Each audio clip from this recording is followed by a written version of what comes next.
Salut à toutes et à tous, Marty Japan pour un tout nouveau déballage. Et bien qu'on peut le voir aujourd'hui, on va se pencher sur de la figurine Mr Satan Sculptures Volume 7. C'est sorti le 18 mai 2017 dans les Game Center japonais. Bien évidemment, dans certaines boutiques d'occasion, on peut la retrouver entre 1500, 2000, par moment à 2500, mais c'est très rare. Écoutez, qu'est-ce que je peux dire d'autre que je ne l'ai pas vu? Je n'ai pas vu le produit final, donc on va le découvrir ensemble. Le prototype m'avait plus ou moins emballé. Je trouve la pose très bien choisie, hein. Ça représente un moment assez culte dans Dragon Ball Z, hein, face à C18 quand eh bien ce héros terrien balance une patate à notre belle C18. La boîte brièvement ici, vous pouvez le voir, bon presto pour ne pas changer d'édition. Pas de licence, hein, voilà, enfin pas de licence, ça reste du Dragon Ball. Écoutez, dans l'ensemble ça a l'air cool, on va ouvrir la boîte et découvrir tout ça ensemble. Le joli carton de protection. Alors l'intérieur, oh la galère, ok, faut tirer par le bas, hop là. Nous avons, comme vous pouvez le voir, 1, 2 et 3 pièces. Le Mr Satan est déjà monté. Mesdames, messieurs, voici donc le champion de la Terre, Mr Satan. Écoutez, de ce que je peux en dire, c'est pas du tout dégueulasse, hein. Franchement, la modélisation a été respectée par rapport au prototype. Quoique, au niveau de la bouche, ici, les dents étaient de meilleure facture par rapport au prototype. Mais bon, on va pas se plaindre, hein. Au final, ça passe. Quoique là, j'ai un petit déchet. Je vais couper, de toute façon, ça c'est pas beau. Dans tous les cas, c'est superbe. Voilà, magnifique Mr Satan avec une bonne grosse tête, en train de hurler, en train de foutre sa patate. Qu'est-ce que je peux vous dire d'autre? Niveau couleur, écoutez, on a perdu ce charme des sculptures il y a un petit moment. Ce charme au niveau des nuances et des contrastes, puisqu'il n'y en a plus, hein. C'est une seule tonalité. Donc voilà, c'est un pantalon gris sans vraiment avoir quelques couleurs nuancées, mettant en avant par exemple quelques pliures du pantalon et compagnie. Quoi qu'il en soit, qu'est-ce que je peux ajouter d'autre? Les bottes, voilà, regardez les... Là ils sont même plus, ils se font chier, hein, voilà, ils foutent les cordelettes machin blanc, noir, basta, hein, franchement. C'est un peu dommage, voilà, du coup ça donne un aspect assez plastique à la figurine, hein. Ça donne une qualité assez médiocre au joujou, mais dans tous les cas, hein, dans l'ensemble, voilà, c'est quand même cool. Une pose ultra dynamique, voilà, en train de balancer une patate.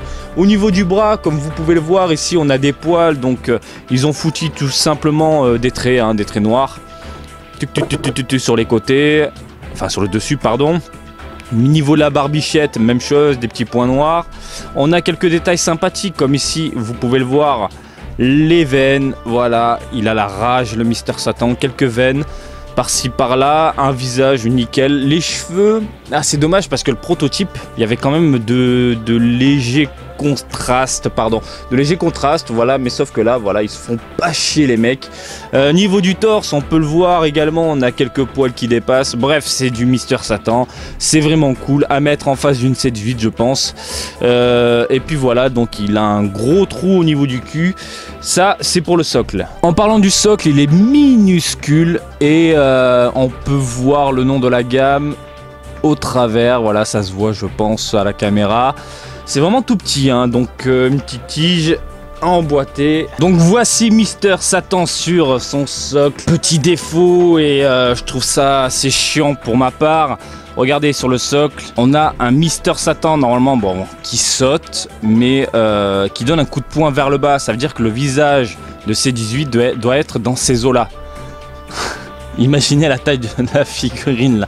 Non, ce qu'il aurait fallu en fait, c'est une tige beaucoup plus grande, mais je pense que ça peut se trouver à part pour mettre en situation cette figurine là, parce que l'exposer comme ça fait quand même bizarre. Je pense que mettre un personnage devant un C18, une C18 pardon, ou autre, hein, pour le délire, ça peut être sympa. C'est vraiment dommage pour le socle que voilà, je suis vraiment pas fan de ce socle là. Ça nous manque, hein, je sais que je radote par rapport à ça, mais les bonnes vieilles sculptures avaient des socles de ouf.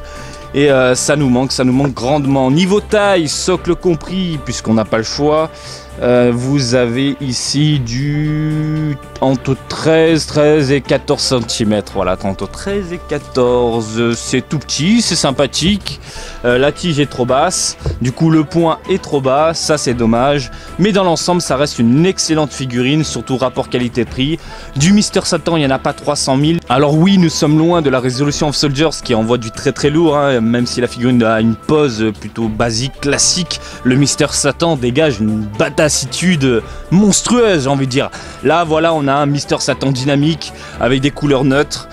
Sans plus, je pense qu'il y a moyen d'en faire quelque chose. Voilà, si vous arrivez à maîtriser les pinceaux et autres marqueurs et autres, enfin tout ce que vous voulez pour retoucher cette figurine là et lui imposer des couleurs comme il se doit. Voilà, j'espère que ce petit déballage du jour vous a plu. Comme d'habitude, je vous invite à me suivre sur Twitter, Marty_Japan pour de l'actu Dragon Ball en direct du Japon, mais aussi sur Facebook Marty Japan, DBZ le Japon. Et je vous dis à très bientôt. Allez, salut, bisous, ciao ciao.